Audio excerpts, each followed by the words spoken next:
நம்ம இப்போ சாமை தயிர் சாதம் எப்படி செய்கிறதுன்னு சொல்லி பார்க்க போகிறோம். வேக வச்ச சாமை அரிசி, இஞ்சி துருவல், கடுகு, உப்பு, தயிர், எண்ணெய், பச்சை மிளகாய். இப்போ நம்ம எப்பவும் போல் சாமை அரிசியோட 1 பங்கு சாமை அரிசியோட 3 பங்கு தண்ணி சேர்த்து நல்லா கொலைய வேக வச்சுக்கணும். அதில் கொஞ்சமாக உப்பு சேர்த்து வேக வைக்கிறது நல்ல சுவையை கொடுக்கும். இப்போது நம்ம 1 கப் சாதத்தோட நம்ம தயிர் சேர்த்து நல்லா கொலைய வேக வச்சுக்கணும். 1 கப் சாதம் இதில் வந்து நம்ம 1 கப் தயிரையும் சேர்த்துக்கிறோம். அதில் தேவையான அளவு உப்பு, இஞ்சி துருவல், நல்ல பொடியாக நறுக்கிய பச்சை மிளகாய். இந்த மாதிரி தயிர் சாதத்தோட பச்சை மிளகாயை வேக வைக்காமல் சாப்பிட்றோம் இல்லையா? அப்படி சாப்பிட்றப்போ பச்சை மிளகாயில் இருக்கிற வைட்டமின் சி வந்து நமக்கு அப்படியே கிடைக்கும். பொதுவாக பச்சை மிளகா உடம்புக்கு நல்லதில்லைன்னு சொல்கிறாங்க.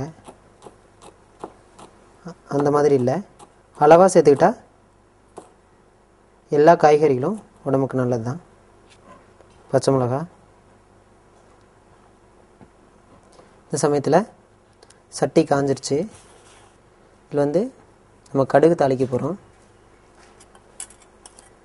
2 ஸ்பூன் எண்ணெய் விட்டுக்கோங்க.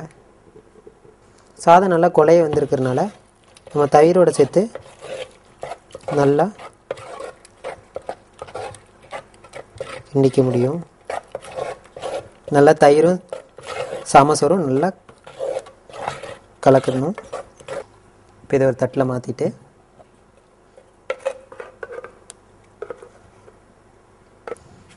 இதில் அலங்காரத்துக்காக நம்ம கேரட் துருவல் சேர்த்துக்கலாம்.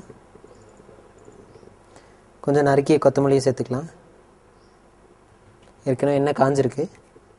காஞ்ச எண்ணெயில் கொஞ்சமாக கடுகு நல்லா பொரிஞ்சு வரணும். இந்த பொரிஞ்சு வரப்போ தான் அந்த எண்ணெய் அந்த கடுகு ரெண்டும் சேர்ந்து நல்ல வாசனை கொடுக்கும். இப்படி தயிர் சாதம் வந்து இந்த மாதிரி அலங்கரிக்கும் போது அதனுடைய பார்க்குறதுக்கு மட்டும் இல்லாமல் அதனுடைய சுவையும் கூடும். அதே சமயம் பச்சையான காய்கறிகள் இருக்கிறனால அதனோட சத்துக்களும் அதிகமாகும். கடுகு நல்லா செவந்துடுது. நல்லா வெடிச்சு வரணும். வெடிச்சு வர சமயத்தில் கருவேப்பிலையை சேர்த்து நல்லா பொரிஞ்சு வருது.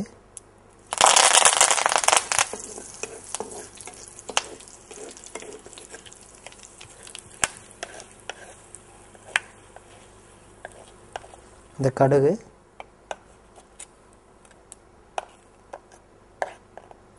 இந்த கருவேப்பிலையும் நம்ம அது மேலே போட்டுடலாம்.